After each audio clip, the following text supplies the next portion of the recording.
अकीदत मोहब्बत के साथ मरकज़ अकीदत अरवाहुना फिदा, जिनकी मौज से समंदर का तमव्वुज, जिनकी रोशनी से सूरज का तनव्वुर, जिनकी मुस्कुराहट से कायनात का तबस्सुम, जिनकी खुशबू से गुलाबों का तअत्तुर, जिनके बाल मुबारक को वक्त के कलंदर ने देखा तो कलम से कहा लिख, तेल की बूंदे टपकती नहीं बालों से रजा, सुबह आरिज़ पे लुटाते हैं सितारे गेसू। उस रसूल हाशमी की बारगाह में दुरूद शरीफ पढ़ेंगे जिनकी आंखों की बिसारत को वक्त के मुजद्दिद ने देखा तो कलम से कहा लिख, जिस तरफ उठ गई दम में दम आ गया, उस निगाहे इनायत पे लाखों सलाम। उस रसूल करशी की बारगाह में दुरूद शरीफ पढ़ेंगे जिनके अमामा शरीफ को वक्त के इश्क ने देखा तो कलम से कहा लिख, ताज वाले देखकर तेरा अमामा नूर का, सर झुकाते हैं इलाही बोल बाला नूर का। उस रसूल करशी की बारगाह में दुरूद शरीफ पढ़ेंगे जिनके शिमला मुबारक को इमाम इश्क मोहब्बत ने देखा तो कलम से कहा लिख, पुष्ट पर ढलता सरे अनवर से शिमला नूर का, देखे मूसा तूर से उतरा सहीफा नूर का। उस रसूल हाशमी की बारगाह में दुरूद शरीफ पढ़ेंगे जिनके हुस्न को 1400 साल पहले हजरत हस्सान ने देखा तो अपने आप से कहा क्या वो अहसन मिन कलम तरक़त आईनी व अजमल मिन कलम तलिदिन निसा खुलिक़त मुबर्रअम मिन कुल्लि ऐबिन कअन्नका कद खुलिक़त कमा तशा। या रसूल अल्लाह, आपसे ज्यादा ब्यूटीफुल पर्सन मेरी आंखों ने देखा नहीं। या रसूल अल्लाह, आपसे ज्यादा good look smart genius minded धरती पे किसी माता ने आज तक जना नहीं। या रसूल अल्लाह, आप हर ऐब से पाक पैदा किए गए। या रसूल अल्लाह, आप वैसे पैदा किए गए गोया के जैसे आप चाह रहे थे। सल्लल्लाहु ताला अलैहि वसल्लम। Question arise in our mind, may be in your mind also. ए हस्सान बिन साबित, आपके शेर में दो बातें खास तौर से काबिल तवज्जो है। नंबर 1, आपकी आंखों ने रुए जमीन पर नबी से ज्यादा स्मार्ट नहीं देखा। इट इज एक्सेप्टेबल, बट रुए जमीन पर किसी माँ ने नबी से ज्यादा खूबसूरत बच्चा पैदा नहीं किया। यह हम सुन्नी मान लेंगे इसलिए कि आप सहाबी रसूल हैं और हम सहाबी की बात बगैर देखे मानते हैं। मगर दुनिया में सिर्फ सुन्नी नहीं है, कॉन्स्टिट्यूशन ऑफ डरबन भी है, कॉन्स्टिट्यूशन ऑफ लीबिया भी है, कॉन्स्टिट्यूशन ऑफ जजाइर भी है, कॉन्स्टिट्यूशन ऑफ अमेरिका भी है। 208 कंट्री इन दिस वर्ल्ड, 7 अरब से ज्यादा पब्लिक रहती है। सुप्रीम कोर्ट ऑफ इंडिया का जज आपसे पूछ सकता है, ए Hasan bin Sabit, did you see face of Adam अलैहिस्सलाम? Replied no. Did you see face of Musa अलैहिस्सलाम? Replied no. Did you see face of Zakariya अलैहिस्सलाम? Replied no. Did you see face of Ibrahim अलैहिस्सलाम? Replied no. Did you see face of Newton scientist? Replied no. Then how can prove the prophet beautiful than all Anbiya, then all messenger, then all humankind? 1,25,000 near about messenger sent down by Allah and on this land. Exception प्यारे मुस्तफ़ा सल्लल्लाहु अलैहि वसल्लम. You did not look, you did not watch, you did not see any prophet, any Rasul, any messenger. A Hasan bin साबित, सिर्फ एक नबी को देखा और इतना बड़ा दावा कि रूए जमीन पर किसी माँ ने नबी से ज्यादा खूबसूरत बच्चा पैदा नहीं किया। इसके लिए चश्मदीद गवाह की गवाही चाहिए, तब इंडिया का जज ऑर्डर ऑर्डर ऑर्डर करके डिसीजन को पास करेगा। क्या आपके पास कोई चश्मदीद गवाह है? हजरत हसन बिन साबित, तसव्वुरात की दुनिया में हम सुन्नी मुसलमानों की कलाई पकड़कर रहनुमाई करते। Don't worry, follow me, I have one eyewitness, let's go towards leader of angels named Jibreel अलैहिस्सलाम से चल के पूछ लेते हैं, ए जिब्रील अमी, क्या आपने आदम को देखा? कहा देखा ना। क्या आपने नूह को भी देखा? कहा देखा ना। क्या आपने जकरिया को देखा? कहा देखा ना। क्या आपने सालेह को देखा? कहा देखा ना। क्या आपने यूसुफ को देखा? हजरत जिब्रील का दावा है, तमाम नबियों का पैगंबर मैं हूँ, तमाम नबियों का मेडिटर मैं हूँ, तमाम नबियों का मैसेंजर मैं हूँ। सिस्टम मैं लाया हूँ, कानून मैं लाया हूँ, ज़ाब्ता मैं लाया हूँ, उसूल मैं लाया हूँ, तौरात मैं लाया हूँ, इंजील मैं लाया हूँ, ज़बूर मैं लाया हूँ, सुहुफ़ आदम मैं लाया हूँ, सुहुफ़ शीस मैं लाया हूँ। फिर है जिब्रील अमी, आप तो लाइव विटनेस है, आई विटनेस है। Tell me please please please, who is beautiful, who is good look, who is smart, who is genius, who is minded? हजरत जिब्रील अलैहिस्सलाम इरशाद फरमाते, क़ल्लबतुल अर्दा मशारिक़हा व मग़ारिबहा लम अजिद रजुलन अफ़ज़ल मिन मुहम्मदिन सल्लल्लाहु अलैहि वसल्लम। मैंने ईस्ट को देखा, वेस्ट को देखा, साउथ को देखा, नॉर्थ को देखा। फिर सवाल पैदा होता, जिब्रील अलैहिस्सलाम ईस्ट वेस्ट साउथ नॉर्थ को देखा, बात लॉजिकली है, मगर जमीन को उलट पलट करके देखा, ये आपका दावा है। क्या जमीन के नीचे पब्लिक रहती है? अगर हाँ, तो ये किसी शरीयत में नहीं आया, नहीं कभी आपने बताया, और न ही दुनिया का न्यूटन, डार्विन, आइंस्टाइन, ज़रक़ाली, अरस्तू, केपलर साइंटिस्ट बोलता। फिर जमीन को उलट पलट कर देखने की क्या वजह है? तायरे सिदरा की तरफ से जवाब होगा, नाक़िस साइल सुन, ये बात तुम्हें उस वक्त समझ में आएगी जब 21वीं सदी ईस्वी का सूरज तुलू होगा, गूगल का दौर होगा, यूट्यूब का धमाल होगा, फेसबुक में दुनिया मशगूल होगी, ट्विटर का दौर चल रहा होगा, www के जरिए पूरी दुनिया को ग्लोबल विलेज में कंट्रोल कर लिया गया होगा। कतर एयरलाइंस होगा, शटल स्पेस होगा जिसकी स्पीड 28,000 किलोमीटर पर आवर होगी। इंसान शटल स्पेस के जरिए स्पेस में आ जाएगा और जमीन की तरह दूसरी जमीन ढूंढ लेगा, दूसरे प्लेनेट को तलाशेगा, दूसरे थाले और गोले को तलाशेगा। हो सकता है 21वीं सदी ईस्वी में आइंस्टाइन की जायज और नाजायज औलादे नए प्लेनेट से नई मखलूक एलियन का चेहरा पेश करे और फिर ये कहे, यूपी के सुन्नी मुसलमानों, ये लो फला प्लेनेट पर तुम्हारे नबी से ज्यादा स्मार्ट एक मखलूक पाई गई है। ये एतराज होने वाला था दफा दखले मुकद्दर के तहत 1400 साल से भी पहले तायरे सिदरा ने सिर्फ ईस्ट वेस्ट साउथ नॉर्थ को नहीं बल्कि कल्लबा युकल्लिबु तकलीबन बाबे तफईल का पावर बोलता है। मैंने जमीन को नहीं पलटा है बल्कि मरकरी को भी देखा है, वीनस को भी देखा है, मार्स को भी देखा है, जुपिटर को भी देखा है, साटन को भी देखा है, ओरानुस को देखा, निप्टून को देखा, प्लूटो को देखा, उतारिद जोहरा मरीख को देखा, मुश्तरी को देखा, 8 प्लेनेट को उलट पलट करके चीर फाड़ करके देखा, मगर नबी से ज्यादा स्मार्ट नहीं पाया, नबी से ज्यादा खूबसूरत नहीं पाया, नबी से ज्यादा लुक गुड लुक और हैंडसम नहीं पाया।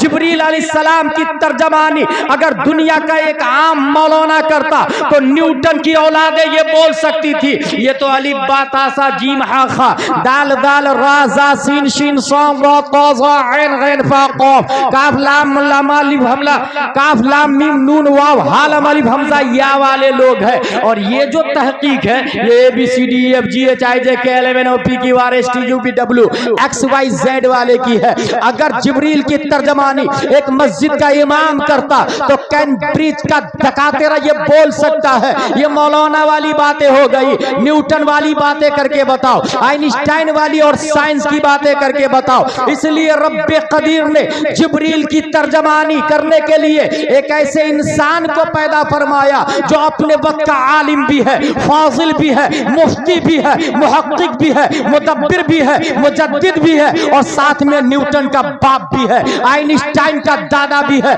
जिसके सामने डार्विन की थ्योरी तहकीक का कटोरा लिए भीख मांगती नजर आती है। रब्बे कदीर ने जिब्रील की तर्जमानी करने के लिए उस अजीम इंसान को 10 शव्वाल 1272 हिजरी 14 जून 1856 ईस्वी में बरेली की धरती पर इमाम अहमद रजा खान के नाम से पैदा किया। इमाम अहमद रजा ने जिब्रील की तर्जमानी की और आवाज दिया, डरबन वालों तुम भी सुनो, लीबिया वालों तुम भी सुनो, जजायर वालों तुम भी सुनो, मगरिब वालों तुम भी सुनो, मुरितानिया वालों तुम भी सुनो। सुप्रीम कोर्ट ऑफ इंडिया का जज अगर तुम्हें आई विटनेस चाहिए तो जो जिब्रील कल जिंदा थे वो आज भी जिंदा है और आज भी आई विटनेस है। जिब्रील की आवाज की तर्जमानी इमाम करता तो इरशाद फरमाता, यही बोले सिदरा वाले चमने जहां के खाले सभी मैंने छान डाले तेरे पाए का न पाया।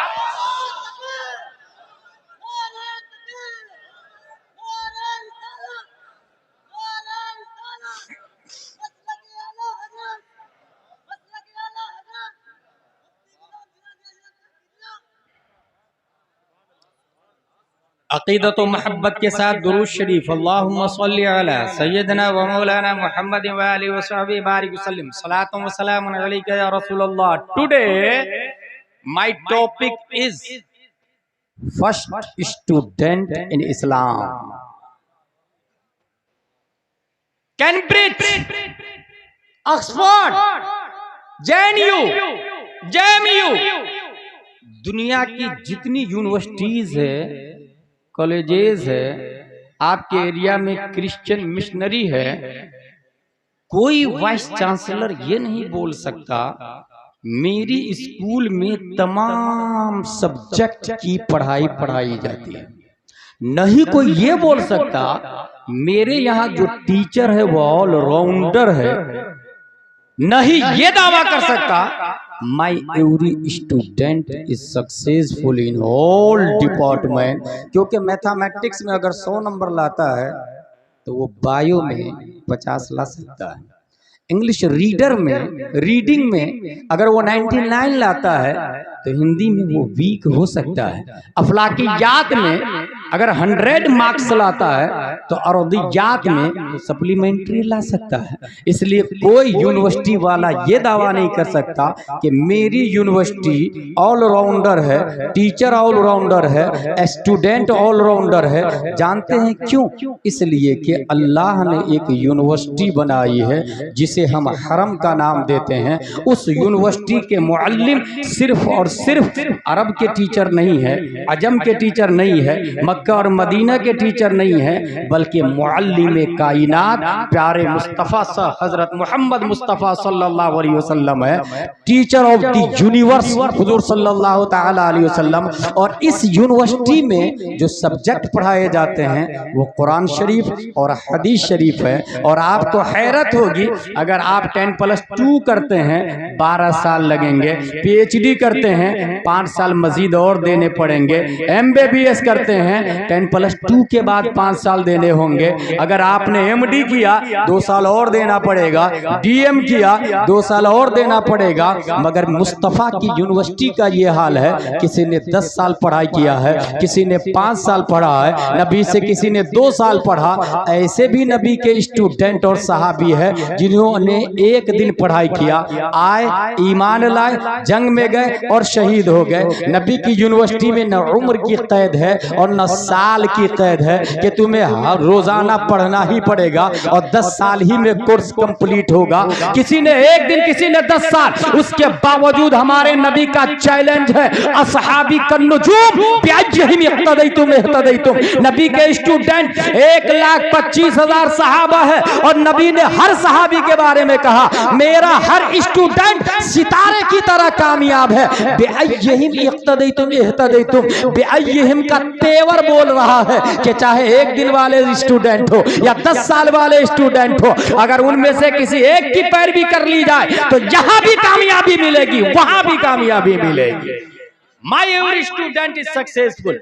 अगर सिलेबस की बात करें हम, CBSE पैटर्न पढ़ने वाला प्राइम मिनिस्टर, राष्ट्रपति, इन दिनों तो जाहिल लोग भी हो रहे हैं, कलेक्टर, SP, एक सवाल है, आपने जो नर्सरी LKG UKG में बुक पढ़ी थी वो कहाँ है? I don't know. Maybe my parents have knowledge about it. मुझे नहीं मालूम, मेरे माँ बाप को मालूम होगा। कलेक्टर के बाप से जाके पूछे, माँ से जाके पूछे, तुम्हारा बेटा कलेक्टर बना है, 1 लाख रुपया सैलरी ले रहा है, स्कॉर्पियो में घूम रहा, फॉर्च्यूनर में घूम रहा, फ्लाइट का टिकट फ्री में, गवर्नमेंट का क्वार्टर फ्री में, वो नर्सरी LKG UKG वाली किताब कहाँ गई? कहा हमने तो जब मेरा बेटा 5वीं 10वीं में आया था हमने बेच दिया उसको। कहाँ बेचा? कहा वो भंगार वाला ठेला वाला आया था। ठेला वाला तूने उस बुक्स के साथ क्या सुलूक किया? कहा मैंने होटल वाले को दे दिया। होटल वाला भाई तूने क्या किया? कहा मखसूस साइज में कटिंग करके हमने उस पर समोसा कचौरी पकौड़ी डाल के बेच डाला। आपने खरीदा, समोसा खाया और उस कागज को क्या किया? डस्टबिन में डाल दिया। नगर निगम की गाड़ी आई, डस्टबिन में से डस्ट को उठा करके अपनी आगोश में ली और शहर में जो सबसे गंदी जगह है वहां जाकर डंप कर दिया उसको। जिसने कलेक्टर बनाया वो नजासत में, गाय भैंस कुत्ते बिल्ली नजासत कर रहे हैं, कोई पूछने वाला नहीं। थाने में जाके TI से कंप्लेन करवाए, जिसने कलेक्टर बनाया वो नजासत में पड़ा हुआ है, मानहानि का दावा नोट करे, वो कहेगा get out from this palace, it is not acceptable offence, ये कोई जुर्म है ही नहीं, यहाँ से चले जाओ। ये भगा दिया। ये कौन सी लाइन थी? कलेक्टर वाली, SP वाली। CBSE पैटर्न, CBSE वाली लाइन। दुनिया के अंदर जो न्यूटन और आइंस्टाइन और केपलर, ज़ल्कानी, अरस्तु, फिसागोरस, स्टीफन कर्लियोन, APJ अब्दुल कलाम तक का यही हाल है। नर्सरी LKG UKG की किताबों को भंगार में डाल दिया है। मगर मुस्तफ़ा के सिलेबस का यह हाल है कि नबी ने जो किताब पढ़ाई थी, कल भी जिस शान शौकत के साथ थी, आज भी उसी तेवर के साथ में है। जबर जेर पेश में तब्दीली नहीं आई है। एक और बात बता दूं आपको, हर साल यूनिवर्सिटी की किताबें चेंज की जाती है, मगर मुस्तफ़ा ने जो किताबें पढ़ाई थी वो किताबें आज भी चल रही है। और सीधे कॉन्वेंट और सेंट पायस को छोड़ दे, दारुल उलूम रज़विया में आ जाए, अल जामिअतुर रज़विया रहमतुल उलूम में, और वहां जिसने अम्मा पारा पढ़ा, अलिफ लाम मीम पारा पढ़ा, सयक़ूल तिलका रसूल लन तनालु वल मुहसनात ला युहिब्बु व इदा समिअू वलौ अन्ना क़ाल अल मलअ वअलमु यअतदिरुन वमा मिन दाब्बा वमा उबर्रियु रबमा।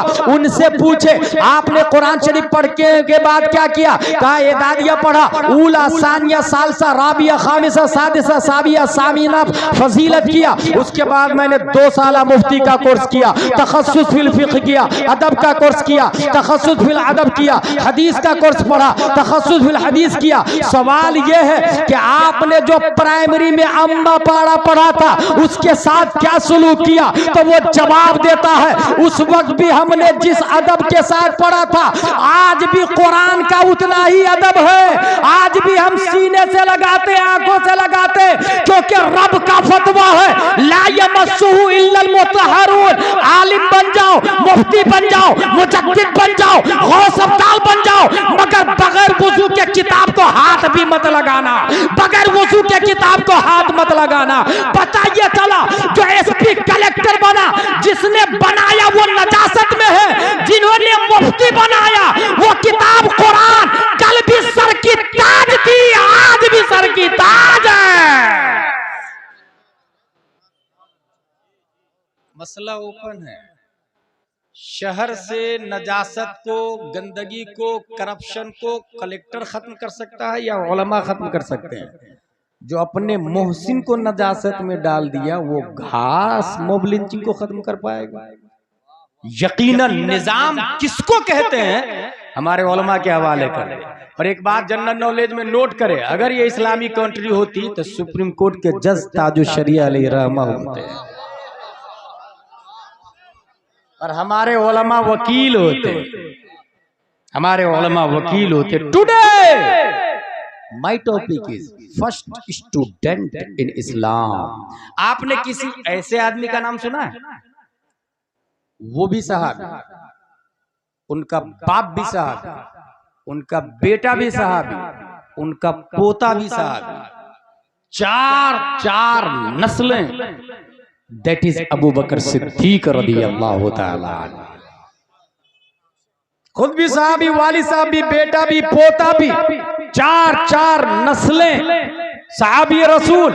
दोस्ती, यहाँ भी कुछ लोग दोस्ती करते हैं। दो दोस्तों ने प्लान किया, हम दोनों ईद पर सेम कुर्ता पाजामा टोपी पहनेंगे, राइट, सेम जूता भी खरीदेंगे, सेम मास्टर के पास सिलाएंगे, टेलर के पास, और सेम मुफ्ती साहब के पास मस्जिद में जाके नमाज भी पढ़ेंगे। It is possible. Same kurta, same colour, same टोपी, सेम जूता, सेम नमाज, same time, same choice. School एक ही स्कूल में दोनों पढ़ रहे हैं, एक ही स्कूल में नौकरी भी करेंगे, एक ही गांव में शादी भी करेंगे, और दोनों लोग आलिमा से शादी करेंगे। It is also possible. लेकिन क्या ये पॉसिबल है दोनों सेम टाइम में मरेंगे? It is not possible. अगर दोनों ने प्लान किया तो इट इज हराम, हराम अशद हराम। वला तुल्कू बियदिक में लगता है लोग का। दोनों की उम्र सेम होगी, मेरी भी 60 साल, तेरी भी 60 साल। इट इज नॉट पॉसिबल, क्योंकि ये अल्लाह के जिम्मे करम पर है। हाँ, अगर आपकी दोस्ती रब को पसंद आ जाए तो उसकी मशीयत है।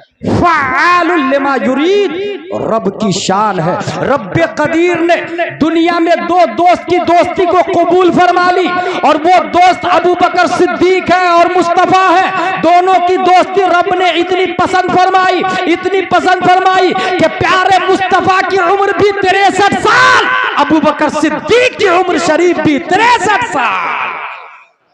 दोनों की उम्र सेम है। मक्का शरीफ से जब हजरत हुजूर सल्लल्लाहु अलैहि वसल्लम निकल रहे थे, जिब्रील अलैहिस्सलाम, या रसूलल्लाह, अल्लाह ने हिजरत का हुक्म दिया। जिब्रील मम्माई, हु इज विथ मी, मेरे साथ इस सफर में कौन? जिब्रील अलैहिस्सलाम कहते हैं, या रसूलल्लाह सल्लल्लाहु अलैहि वसल्लम, अल्लाह का हुक्म है आपके साथ हजरत अबू बकर सिद्दीक रज़ियल्लाहु ताला अन्हु सफर करेंगे। पता ये चला सफर में हजरत अबू बकर सिद्दीक ये किसी और का इंतखाब नहीं, रब्बे कदीर का इंतखाब है, रब्बे कदीर का। यहीं से एक और बात ज़हन में लेते चले, इस वक्त पूरी दुनिया में मुसलमानों में जो सबसे बड़ा फिरका मुसलमान के नाम पर जो अलग हुआ है वो है शिया, और जिसका बुनियादी अकीदा है कि नबी के बाद बिला फसल बिला वास्ता हजरत अली रज़ियल्लाहु ताला अन्हु वो खलीफा है। अबू बकर सिद्दीक को हटा दिया, उमर को हटा दिया, उस्मान को हटा दिया। यहीं से आज बुखारी शरीफ सबसे अच्छी तकरीर वो होती है जो कुरान शरीफ से हो, उसके बाद जो बुखारी शरीफ से हो, उसके बाद जो मुस्लिम शरीफ से हो। आज की गुफ्तगू में मैं ये साबित करूंगा कि हजरत हुजूर सल्लल्लाहु तआला अलैहि वसल्लम के बाद खलीफा कौन है, किनकी तरफ से है, इंतखाब किसका है। फर्स्ट ऑफ ऑल ये जहन में रख ले, खुद हजरत अली रज़ियल्लाहु ताला अन्हु से पूछा गया, या अमीर अल मोमिनीन, सबसे बड़े बहादुर कौन और सबसे बड़े अल्लामा कौन। हजरत अली से सवाल हुआ, हजरत अली जवाब देते, अबू बकर सिद्दीक हुआ अशजउना व अअलमुना, हम में सबसे बड़े बहादुर भी अबू बकर सिद्दीक है और सबसे बड़े अल्लामा भी अबू बकर सिद्दीक है। अल्लाहु अकबर। साइल ने कहा, हजरत खैबर के किले के दरवाजे को तो आपने उखाड़ के फेंका था, फिर हजरत अबू बकर सिद्दीक कैसे बहादुर हो गए। हजरत अली जवाब देते हैं, और ये जवाब शिया राफजिया बोरा लोग कान खोल करके सुने। अगर उनका दावा है कि हजरत अली को मानते हैं तो हजरत अली की भी मान ले। हजरत अली जवाब देते हैं, हम में सबसे बड़े बहादुर अबू बकर सिद्दीक है, और वजह यह है कि जंग बद्र में हम में हर एक शख्स किसी न किसी काफिर से भिड़ा हुआ था। हम में हर शख्स किसी न किसी काफिर के मुकाबले में था, मगर काफिर का टारगेट प्यारे मुस्तफा थे, काफिर के निशाने पर मुस्तफा थे, काफिर के वांटेड मुस्तफा थे। कुफारे मक्का नबी को तलाश रहे थे, मुशरिकीन मक्का नबी को तलाश रहे थे। हम तो काफिर के साथ भिड़े हुए थे, मगर तमाम काफिरों का टारगेट और मतलूब मुस्तफा थे। मुस्तफा के गिर्द हिफाजत के लिए जो चारों तरफ घूम रहे थे, हम में कोई और नहीं, अबू बकर सिद्दीक की जात थी, अबू बकर सिद्दीक की। यही से पता चला बहादुर मैं नहीं, तमाम सहाबा में सबसे बड़े कोई बहादुर है तो वो अबू बकर सिद्दीक की जात है। सबसे बड़े बहादुर हजरत अबू बकर सिद्दीक रज़ियल्लाहु ताला अन्हु। दोस्ती जरा देखिए, जहन में एक बात रखिएगा, बुखारी शरीफ की हदीस है कि सूरज नबी के बाद हजरत अबू बकर उमर से अफजल पर तुलू ही नहीं हुआ है। इन द वर्ड्स, नबी के बाद कयामत तक तमाम इंसानों में सबसे अफजल हजरत अबू बकर सिद्दीक रज़ियल्लाहु ताला अन्हु। अफजल क्यों है? Collector, he is my best friend, I will do what will want. Tender pass हुआ, 3 करोड़ का, फोन किया, हाँ ये मेरे नाम से कर देना। हु आर यू भाई? Collector is my biggest friend. हराम हो या हलाल पास कर दिया जाता। एसपी मेरा भाई है, सीएम मेरा अंकल है, प्राइम मिनिस्टर मेरा बाप दादा है, राष्ट्रपति मेरा चाचा है। मईयत की बुनियाद पर मन में जो आए करवा ले। अगर लीगली तौर से देखे तो यकीनन फख्र की बात है, जो बड़ा पोस्ट पर है रिलेटिव वाले फख्र करते हैं। अब अंदाजा लगाए, हजरत अबू बकर सिद्दीक के बारे में अगर कलेक्टर आपके साथ हो तो वैल्यू बढ़ जाती है, अगर एसपी आपके साथ हो वैल्यू बढ़ जाती है। फिर हजरत अबू बकर सिद्दीक के बारे में क्या राय होगी? सिर्फ नबी साथ में नहीं है, बल्कि नबी के तसद्दुक, कुरान की आयत बोलती है, ला तहज़न इन्नल्लाह मअना, रब्बी कदीर अबू बकर के साथ में है, अल्लाह अबू बकर के साथ में है। इसी आयत से पता चला मईयत इलाही ने अबू बकर को रुए जमीन पर नबियों के बाद सबसे अफजल व आला बना दिया। मईयत इलाही ने अबू बकर सिद्दीक को सबसे अफजल व आला बना दिया है।